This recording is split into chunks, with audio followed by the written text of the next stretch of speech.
এবার ইউরোপ যেতে আর লাগবে না বিমান, ট্রেনে চেপে যাওয়া যাবে এশিয়া থেকে ইউরোপ, যাকে বলা হচ্ছে বিশ্বের দীর্ঘতম ট্রেন জার্নি। আমাদের মধ্যে অনেকেই যেতে চান স্বপ্নের ইউরোপ। বেশিরভাগ মানুষ বিমানে চাপলেও অনেকেই আবার পাড়ি জমান জাহাজে। তবে তাদের জন্য এলো নতুন সুখবর। এবার বিমান আর জাহাজের বিকল্প হিসেবে উঠে এলো ট্রেন সেবাও। এখন থেকে কেউ চাইলেই ট্রেনে চেপে যেতে পারেন এশিয়া থেকে ইউরোপে। তবে এটিকে ট্রেন যাত্রা থেকেও ট্রেন ভ্রমণ হিসেবে উপভোগ করছেন বেশিরভাগ মানুষ। বিশ্বের দীর্ঘতম এই ট্রেন জার্নিতে লাগবে কতটা সময়, কতটা দীর্ঘ পথ পাড়ি দিতে হবে এই রুটে, দীর্ঘ এই যাত্রায় দেখা মিলবে কোন কোন দেশের কোন কোন সৌন্দর্য, খরচই বা কেমন হবে, এসবের বিস্তারিত নিয়ে থাকছে এখনকার বিশেষ আপডেট। ট্রেন ভ্রমণ সবসময় আরামদায়ক, নিরাপদ ও সাশ্রয়ী হিসেবে জনপ্রিয়। বিশেষত আন্তর্দেশীয় ট্রেনগুলো মানুষের যাতায়াত ব্যবস্থায় নতুন মাত্রা যোগ করেছে। আধুনিক ট্রেনগুলো প্রযুক্তি এবং সেবার মান এতটাই উন্নত যে বিমান বা সড়ক পথের বিকল্প হিসেবেও ট্রেনকে বেছে নিচ্ছেন অনেকেই। একদিকে দীর্ঘ ভ্রমণে আরামদায়ক আসন ও প্রশস্ত জায়গায় যেমন যাত্রাকে স্বাচ্ছন্দ্যময় করে তোলে, অন্যদিকে ব্যয় সাশ্রয় হয় এটি বাজেট বান্ধব।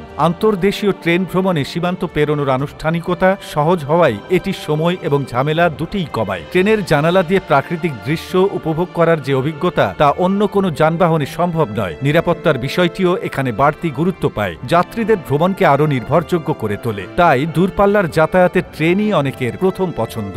আর সেটি হয় যদি আন্তর্দেশীয় বা আন্তঃমহাদেশীয়, তাহলে তো কথাই নেই। এবার এমনই এক ট্রেন রুট তৈরি হয়েছে যেখানে রয়েছে এক ট্রেনই এশিয়া থেকে ইউরোপ যাওয়ার সুযোগ। প্রতিমধ্যে ১৩টি দেশের বৈচিত্র্যময় সৌন্দর্য আর দীর্ঘ যাতায়াতের আধুনিক ট্রেন সেবা মুগ্ধ করবে সব যাত্রীকে। এটি শুধু ট্রেন যাত্রা নয়, গন্তব্যে পৌঁছানোর পাশাপাশি এটি হতে পারে আদর্শ একটি ট্রেন ভ্রমণ। বিশ্বের দীর্ঘতম যাত্রাটি শুরু হবে পর্তুগাল লিসবন শহর থেকে। এখান থেকে Spain, France, Germany, Poland, Belarus, Russia, Mongolia, চীন, লাওস, থাইল্যান্ড হয়ে পৌঁছাবে মালয়েশিয়াতে। যাত্রার প্রথম অংশে থাকবে পর্তুগাল ও স্পেনের মধ্য দিয়ে যাত্রা। এখানে যাত্রীরা উপভোগ করবেন লিসবনের ঐতিহ্যবাহী ট্যালসের বাড়ি, মাদ্রিদের গথিক স্থাপত্য এবং বার্সেলোনার বিখ্যাত সাগাদ্রা ফ্যামিলিয়া। স্পেন থেকে যাবে ফ্রান্সের প্যারিস। যাত্রীরা এখান থেকে আইফেল টাওয়ার আর লুডার মিউজিয়ামের ঐতিহাসিক সৌন্দর্য উপভোগ করতে পারবেন। ফ্রান্সের পরেই জার্মানি, যেখানে বার্লিন আর ব্ল্যাক ফরেস্ট যাত্রার নতুন রং যোগ করবে। এরপর যাত্রা করবে পোল্যান্ড ও বেলারুশের মধ্য দিয়ে রাশিয়ায় ট্রান্স